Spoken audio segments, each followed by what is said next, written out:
Assalamualaikum warahmatullah. Our discussion today is still based on the topic labor supply, and for today's discussion we want to continue further, where in this discussion we are looking at the labor supply curve. What we have done so far was that we have developed the micro foundation of how workers decide whether to work or not to work.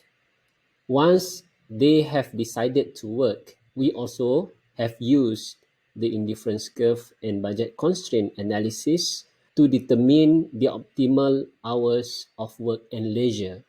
From the discussion so far, we haven't derived any labor supply as yet.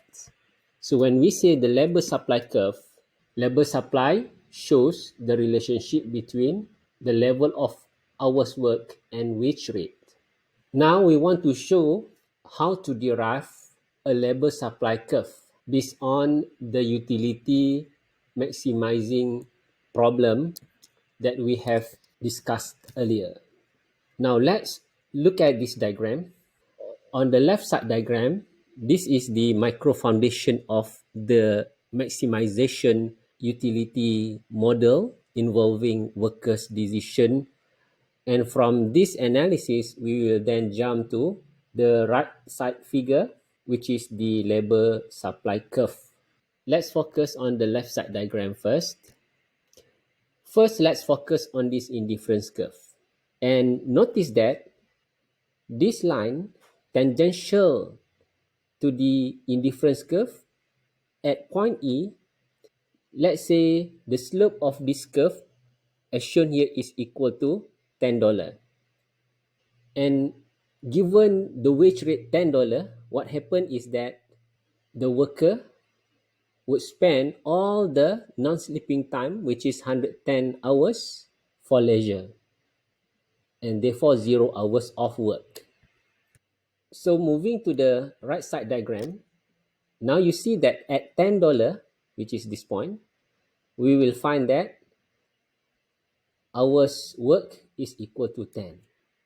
Notice for the right side diagram, the horizontal line gives us the information on hours work, while on the vertical line, it shows us the level of wage rate in terms of dollar. So we have established the first point in this analysis, where at $10, we will find that the worker would spend all the hours for leisure. Let's say then there is an increase in the wage rate from $10, it moves up to $13, and the consequence of the rise in the wage rate is the budget line would rotate on point E, and it's getting steeper as shown by this line. Due to the higher wage rate, there will be income and substitution effects. One thing that we find in this analysis is that this worker now would have much higher indifference curve shown by the following indifference curve. And we have a new tangential point at this point. And tracing to the horizontal line, we will find that this worker would enjoy 90 hours of leisure per week and therefore 20 hours working. So we notice that given the wage rate $13, the worker would work for 20 hours. Going to the right side diagram, we plot $13, and given this point, and when we draw down to the horizontal line, we get to 20 hours work. So now we have established 2 points. Let's move further, and let's say now there is much higher increase in the wage rate to $20, and this is then reflected by much steeper budget constraint as shown here, and we will also now get to much higher indifference curve. And at this point, given $20 wage rate, the worker would spend 70 hours for leisure and therefore 40 hours working. So then, moving to the right side diagram, now this is $20 wage rate, and at $20, the worker would work for 40 hours per week. Given the 3 points that we have established, and if we join all the points, we will get an outward sloping supply of labor. Now let's assume that the wage rate keeps going up, now reaching to $25. At $25, we will find the budget constraint becomes steeper, and we will have this indifference curve. At this point, notice that the hours of leisure is 80 hours per week. So this worker now would spend 30 hours working. Compared to the previous hours work, it seems that when the wage rate changes from 20 to $25, this worker spends more hours for leisure, cuts some of his working hours. What happened at this point is that whenever there is a change in wage rate, there will be substitution and income effect. When the wage rate is at $25, we find that the income effect is larger than the substitution effect. Therefore, the net effect of that is reduction in the hours work. Now let's see the right side diagram. This is when the wage rate is at $25, and this is the point we will get where we will have hours work at 20 hours per week. Combining all the points that we have established earlier, we will find that the labor supply curve is a backward bend curve. From $10 to $20, this is the upward sloping part of the labor supply curve. Therefore, there is a positive relationship between the wage rate and hours work. As the wage rate gets higher, hours work also gets longer. And this is usually happen when the substitution effect is larger than the income effect. And if the wage rate continues getting higher from 20 to 25, this is where the income effect is larger than the substitution effect, where this worker now cuts his hours work, let's say from 40 hours per week, now only to 30 hours. And therefore, we have established the backward bend labor supply curve for a worker. Moving to this diagram, still about deriving the labor supply curve, but here we want to derive the market labor supply. In this slide, there are three diagrams. Diagram C is the market labor supply. And to illustrate this market labor supply, we will assume that there are only two suppliers of labor in the market, where first we will have Alice, shown by Alice labor supply in diagram A. Notice for Alice, she would not work at WA, 0 hours working at WA.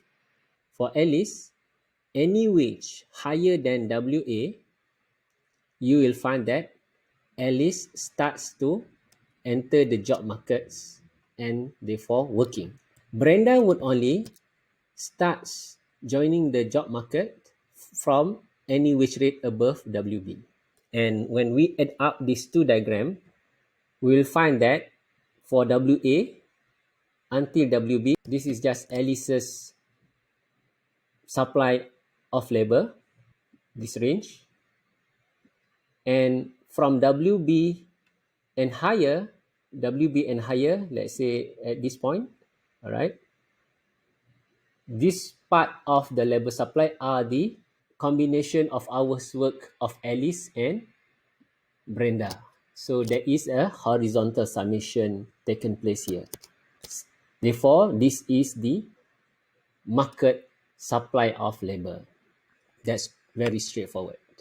Moving to this analysis, where we will now discuss about the labor supply elasticity. Labor supply elasticity basically shows or measures the responsiveness of hours of work to change in the wage rate. Holding other things constant, you can refer to your textbook for a better formula representation. In general, we can measure the labor supply elasticity given by the percentage change in hours of work divided by the percentage change in the wage rate. I think of you are familiar with this type of calculation. So the statement here says that the sign depends on the segments of the labor supply. Recall that when we draw our labor supply curve, it is a backward bend curve. When you calculate this elasticity, and if you get a positive sign, that means we are talking about the range where the labor supply is an upward sloping curve. But when the elasticity calculation give you a negative number, then you will have the backward bending part or the downward sloping part of the labor supply curve. Another important rules that you need to know is, given this elasticity sigma, ignoring sign, if it is more than 1, then we will say that the labor supply is elastic. That means that the worker is sensitive to the change in the wage rate. 1% change in the wage rate would result in more than 1% change in the hours work. That's how we interpret the results here. If the sigma, the elasticity of supply, is less than 1, that means the worker is not responsive to the wage change, inelastic. Let's say when you do the calculation, you get a number, let's say 0.2. Here we say that the elasticity of labor supply is inelastic. And the third point is when the calculation give you results equal to 1, this is unit elastic, where when there is a 1% change in the wage rate, it results in a 1% change in hours work. This is the rules of thumb that we can derive from the labor supply elasticity. In this slide, I will show to you a brief description on how to estimate the labor supply. This is the general model that we can estimate using the econometrics analysis. H stands for hours work.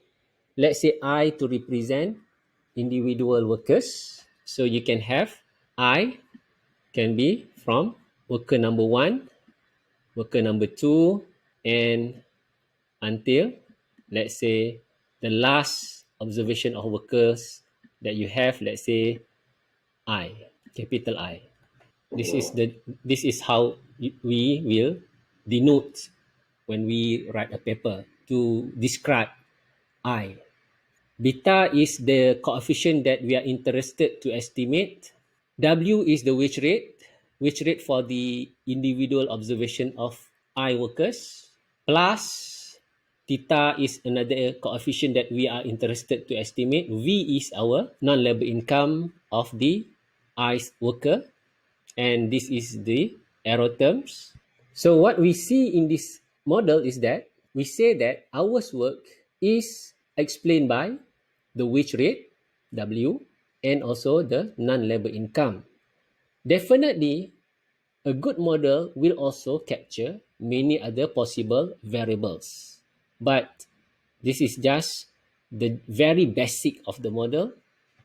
Now, from this estimate, let's say you get the data, and this is a cross-sectional data.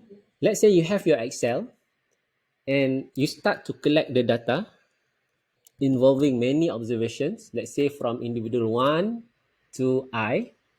Let's say this is the first individual 1, and you get his hours work, let's say per week. Let's say this guy work for 40 hours. So you will write 40 hours in the first column for individual I.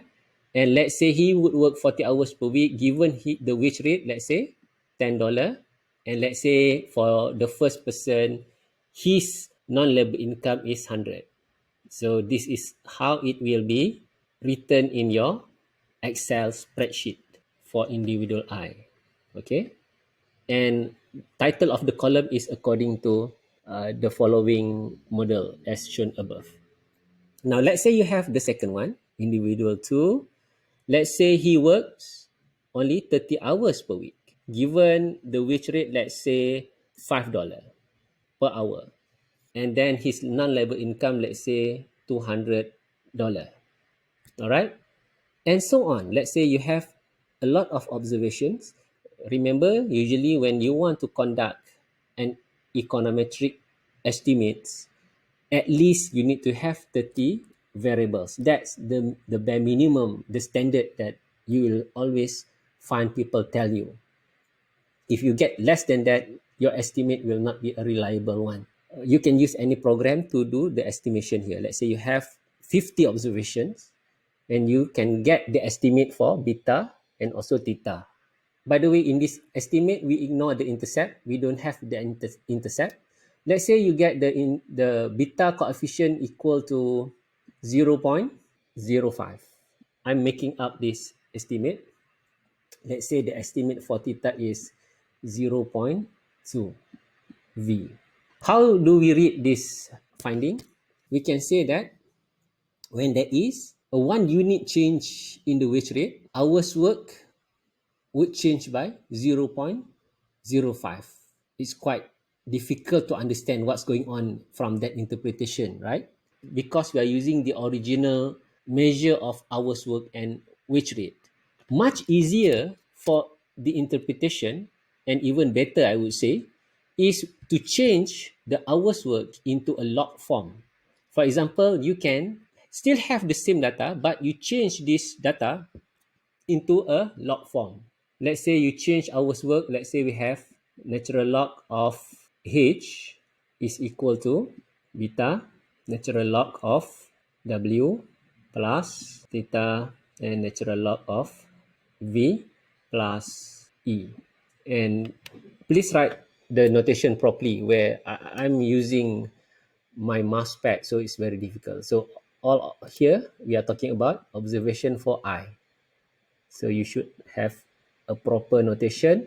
And when you write a paper also, you need to explain all these variables. Don't leave them without any description. So let's say instead of the earlier model, which is this one, now we are estimating this model where the variables now are in the log form. And let's say you still get the same results, but now we have this W in a log form, the V also in the log form. And also we log our hours work. This is easier because it also will give us the elasticity. How so? Because now we can say that when there is a 1% change in wage rate, there will be a 0.05% increase in the hours work. And because it is in the percentage, this 0.05 is now telling us the elasticity. Since this is less than 1, we can say that inelastic, the labor supply is inelastic because it is less than 1. So that's how we can interpret this analysis. I would say changing the variable into a log form is better. Another thing about estimation is you cannot just use this basic model. In fact, the more variables that you have, the better should be the model, especially not to ignore the key variables. For example, if you are talking about getting individual workers as your observation, you can think about the important variables that you need to capture. For example, maybe we can have or we can add other variables here instead of having the error term. We can add some other variables. Maybe we can say gender is important. So you can use dummy variable to capture gender. For example, let's say individual I is is a male where you say 1 equal to male, 0 for female. That's a binary variable. And let's say individual 2 is a male 1, and so on according to their gender. And let's say another important variable, if we want to measure hours work of an individual, is, let's say, their level of education. I write edu here for education. And again, you can use binary variable. Let's say 1 for having tertiary education and higher, and 0 for having less than tertiary education. All right, so like that. And then please think about other important variables. How to know the important variables? Your literature review should guide you to find or to identify the necessary variables needed for the estimation. So this is when we want to estimate the model using a cross-sectional individual data. The data also can be a panel one, where you will have individual and the time dimension. For example, you observe individual 1 for 3 years, individual 2 for another 3 years, individual 3 another 3 years. So that will give you a panel data or longitudinal data, the same. So this data can be individual, that's another level, or cross country. You take hours work of a country on average and the countries which rate average. That also can be done. So remember, when we want to estimate this type of analysis, the results may vary from one finding to another finding depending on many aspects. One of it is the nature of the data that they use. And therefore, if you read your textbook about the problems in the estimation, you will find the author would bring up these issues. So that's why I hope when you do your assignment, from the experience of data gathering, data management, data analysis, you will encounter all sorts of problems that I hope you can solve and manage to get a good estimates. And then from the estimates, you can interpret and share your conclusion. That's the reason why I give you that assignment consisting of the literature review and also the data analysis. The last part of the discussion today is to share you some observations based on hours work. So the information I'm sharing with you here is based on 2005 information showing the average working hours by country. So from this figure, we'll find that South Korea, compared to other countries, work more than 40 hours per week, maybe around 45 hours. Greece and other countries work less than 40 hours. Many of the Scandinavian countries like Sweden, Norway, they work less than 30 hours per week, and Netherlands works the least hours per week from these selected countries. So if you have this kind of data, this would enable you also to run the estimates that I have shared earlier, but you are using the country level data. I think now 2020, there are many changes in the hours work by country.